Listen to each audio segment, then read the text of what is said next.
Hi everyone, my name is May and I'm originally from China. I'm very happy to be part of this year's Global Brand Convergence.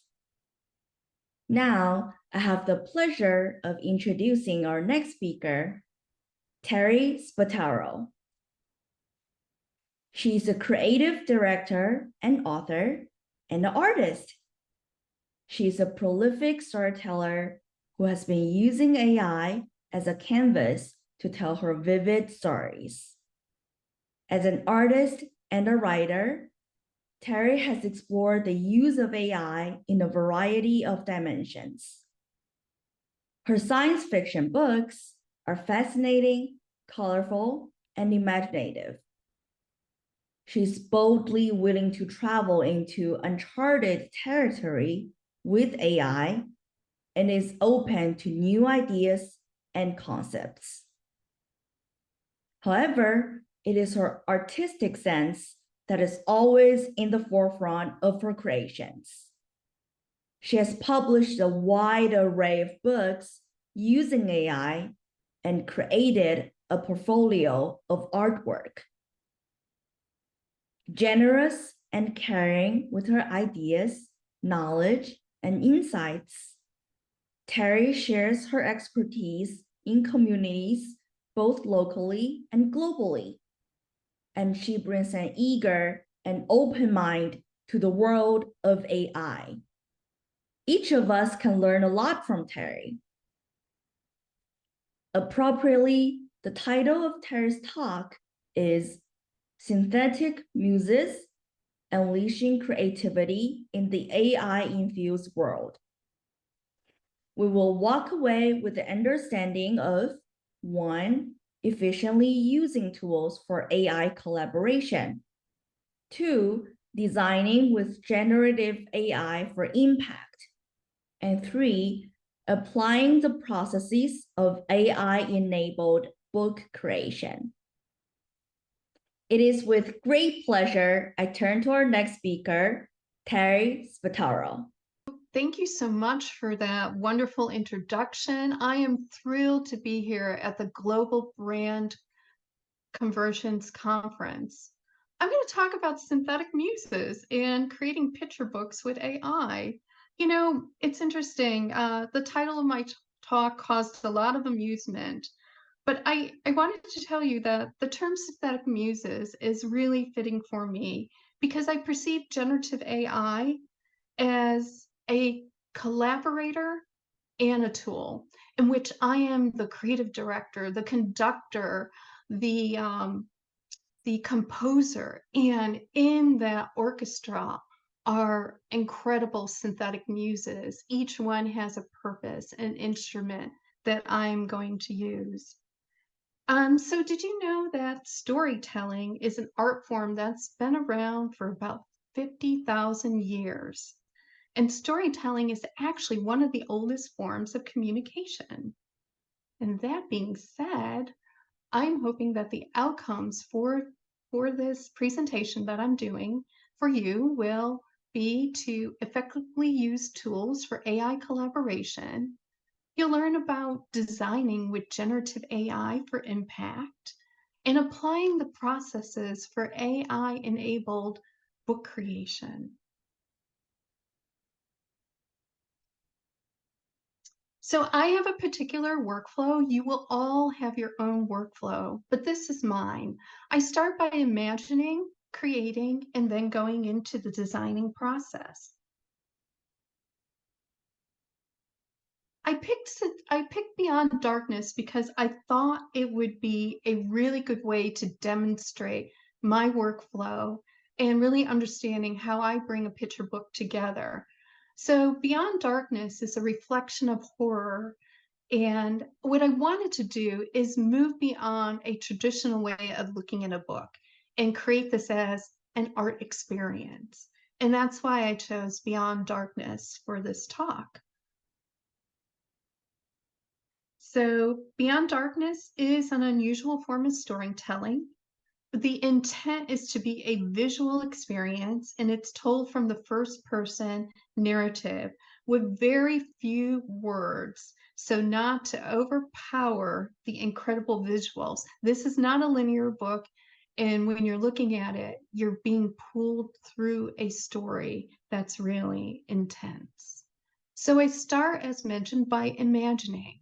And in order to do that, I dream. And actually, I love using Bard to dream.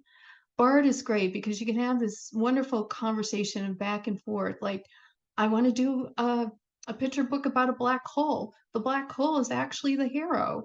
But it's also a journey that a group of travelers are taking. And these group of travelers are from another world. What do you think of that? You know, and having this back and forth conversation with Bard actually helps me in terms of identifying different things, such as the goals. So I bring the ideas and go and I use Copy AI, which I've been using for a very long time, since 2020. And Copy AI is great because now it has like workflows already in it, but also it helps you with outlining, and you could train it on various voices. So after I have my outline for my goals, I go back and now I need to understand things like, really, what is a black hole from a scientific perspective? So I go back to Bard, and again, we have this back and forth. What is a black hole? Oh, I had no idea black hole is blue and not black. I thought since it's a black hole, it must be the absence of all color, but it's not. And I'm like, can I add red? And Bard was like, yes, add red. Um, Out of that comes the outline for the story and then the writing part. And I use Copy AI again to actually generate the outline and then start writing the guts of the story. And finally, I'm the world's worst speller, and editing is really not my cup of tea when it comes to words. But Grammarly is amazing for revisioning and finalizing and actually doing a plagiarism check. So these are my imagining synthetic muses. So, in terms of Beyond Darkness, it's actually an incredible metaphor. And what I really wanted to do is emphasize, you know, what terror meant, and that feeling of when you're in the center of terror, like it's all about the slow motion. And I wanted that to happen throughout the image creation. I wanted images that really emphasize slow motion, and a feeling that the mind is disassociating from the body with something else that I needed to have the images portray. So there's this confusion, the brain is trying to process terror, and I wanted my audience to have this sense of surrealism as they were looking at the images in the book.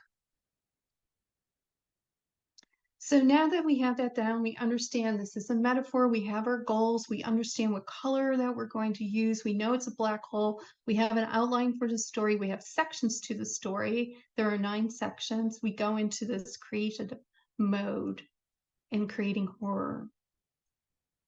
So I found this really awesome use of creating storyboards. I tried a whole bunch of different generative AIs to do storyboards, and the best one was Bing and DALL-E under the Bing's creator mode. And it was amazing. For Beyond Darkness, I actually hand sketched my storyboards, but then what I did for this presentation is brought the 9 different sections into Creator, and it generated this really incredible storyboard, which helps me focus, because you just don't want to go blindly and say, oh, I need this image, I need that image. For me, it's about a flow, and maybe that would be helpful for you as well. The next part of the creating part is the fun part, and it's prompt engineering. And this is where you get to, at least I begin by telling Midjourney the story.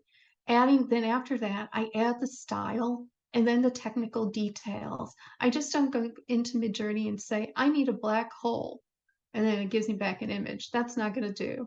I need to give it real direction on what that black hole is. It should be scary as hell. There should be this idea or this image about enormous gravitational fields and lots of dust that's happening. And the style that I really opted for is hyper realistic with a dystopian, like horror science fiction feel to it. And the technical details, that's where you tell the AI, or in this case, Midjourney, you want it to be photorealistic, but you still want volumetric lighting, and you really want to emphasize the surrealness or the realism. And I just learned this very cool prompt that I advise you all to try because you'll have so much fun with it. It's called low extreme angle shot from the ground. And what it does is it literally elongates the body and makes the body look very abstract and creates this very surreal image. So so what I did was actually prompt about 550 images for this book. It was a very long undertaking. I think I mentioned that it took about about 3 months to do the creative process and then finish it off with creating the book part. Designing is the next process in the workflow. So now this is where you get to be the curator of what you've done. So in my case, I had to go through 550 images and bring it down to 100 images, only taking the best ones. So picking and choosing what's going to work and what's not going to work with the story. Because all the images could be really fabulous, but in this case, I didn't want a big, thick picture book of 550 images. I wanted a nice book that was crisp and brought that story through in the way that I wanted it to be. So here you're seeing a full page spread of the very beginning. So the travelers or our astronauts are actually from another world, not like our Earth world, but another world. It's very dystopian looking. In this case, when I got this image back from Midjourney, the original image, it was too bright. There were too many flicks in it, too many buildings in the background. So I'm not an AI purist. I brought it into Photoshop and did a lot of photo manipulation on it and added my own painterly flourishes here and there to really emphasize the things that I thought would be important to tell this picture book story. And then here you're getting a full page spread of what that black hole is. And you can see on the left-hand side, there is the feeling of blueness coming around it. So you could see a little bit of that painterly blueness happening. But what I wanted was more than just a black hole that represented horror. I wanted it to feel like it was like either a valve in your heart that was pumping blood or a vein or something to that effect. And you could see like how it looks. It looks like there are veins and blood vessels and things like that circling around this incredible horror experience. And this image here is what happened with the captain and crew as they were going through this black hole. It actually tore apart their flesh and their suits and things like that and left this exoskeleton, but left them conscious. So the original image that I got out of Midjourney was super refined and crisp and gave me everything an exoskeleton should have or a human skeleton should have on it. And I thought, that doesn't really emphasize what I want to emphasize. And that's the feeling of being torn apart. So I went back in and added my own things to this image to give it that feeling of being destroyed. Now we've come to the part, we now have our 100 images. We've gone into Photoshop. We did all our photo editing. We added our flourishes and things like that. Now is the time to put the book together. So I have no shame in admitting I actually use PowerPoint to do my picture books. I've tried using InDesign, but I found InDesign doesn't give me this perspective, this view of a light box. I want to see how the book is looking as it's coming together. And I was able to see like There are a total of 125 pages. I could see everything that using PowerPoint. And the great thing is you can actually change the DPI in PowerPoint by changing it to 300 DPI, and it prints amazingly. Here's another full page spread, and this is showing a little bit of the typography that was done. I kept it very simple because, again, this was more about the picture book, about an art experience, about experiencing horror as an art form rather than creating the typography. So I kept it very simple. And this image is really emphasizes what happened to the crew as they, were sucked through this black hole and leaving the captain pretty much by himself. The loneliness, the despair that was going on. Here you can see I had to work really hard to create the horror around like the inside of the body being ripped out and the feeling of being pulled apart and what was happening in terms of the astronaut suit. But also you can also see that it's pretty much follows the same thing that like a Renaissance painting would follow, that emphasis of red and using red in terms of telling the story, in this case using red to emphasize horror and terror and things like that. This is the cover of Beyond Darkness, and I did the final cover actually in Photoshop. I am a self-publisher because I have these entrepreneurial roots and I like to control things. I really want to emphasize that if you do your own AI-generated books or AI written books, in the copyright, please don't give any copyright to your synthetic muses because they are not human. So you won't get a copyright if you do that. So copyright is still up in the air, but it's being sorted out as we speak. And hopefully all the people like myself will be able to continue to own our copyrights on our AI generated works. These are books that are coming out soon. I just finished up AI for Brands. It is a nonfiction book. It actually helps brands understand how to use AI in terms of branding and business. Strange Place is this otherworldly, wacky world that I'm creating, and I'm hoping to get it done by the end of this year because I think it'll be so much fun to get out there. And Laundry Gate 2 is actually my book that has the main protagonist is an AI, and this is volume 2. Here are some of the synthetic muses that I use, and you will get a copy of this presentation, so there are links in here. I started off by using Playform, and now I've been using a combination of Playform, Midjourney, and PicGen. If you're new to prompt engineering, I highly recommend using PicGen because it will do so many things for you. One, you can write your prompt. Two, there are sections underneath it that allow you to select the style.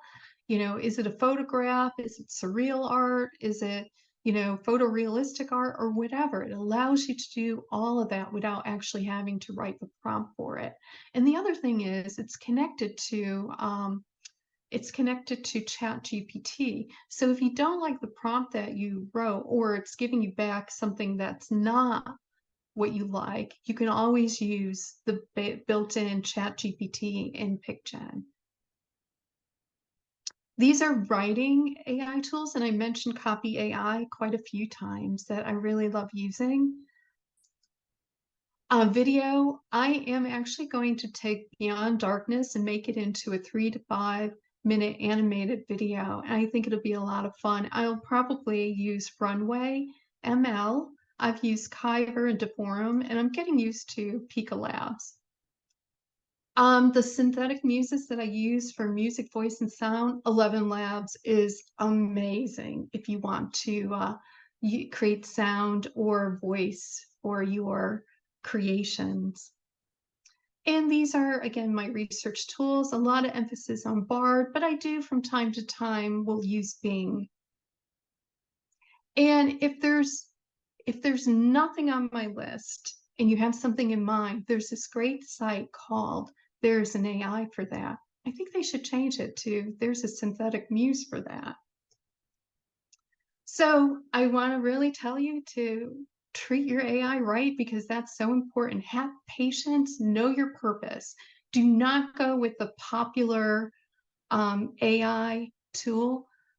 Use the AI tool that's based on your needs. Practice your prompt writing and understand that generative AIs are still learning. Here's some human resources. I follow Chris Casanova, who's amazing. AI Salon, I attend on a regular basis. AI Art Today is Monday through Friday in the morning, and you could get all your alpha on what's happening in terms of generative AI tools. And there's the ACC community that is really beneficial when you want to share your work.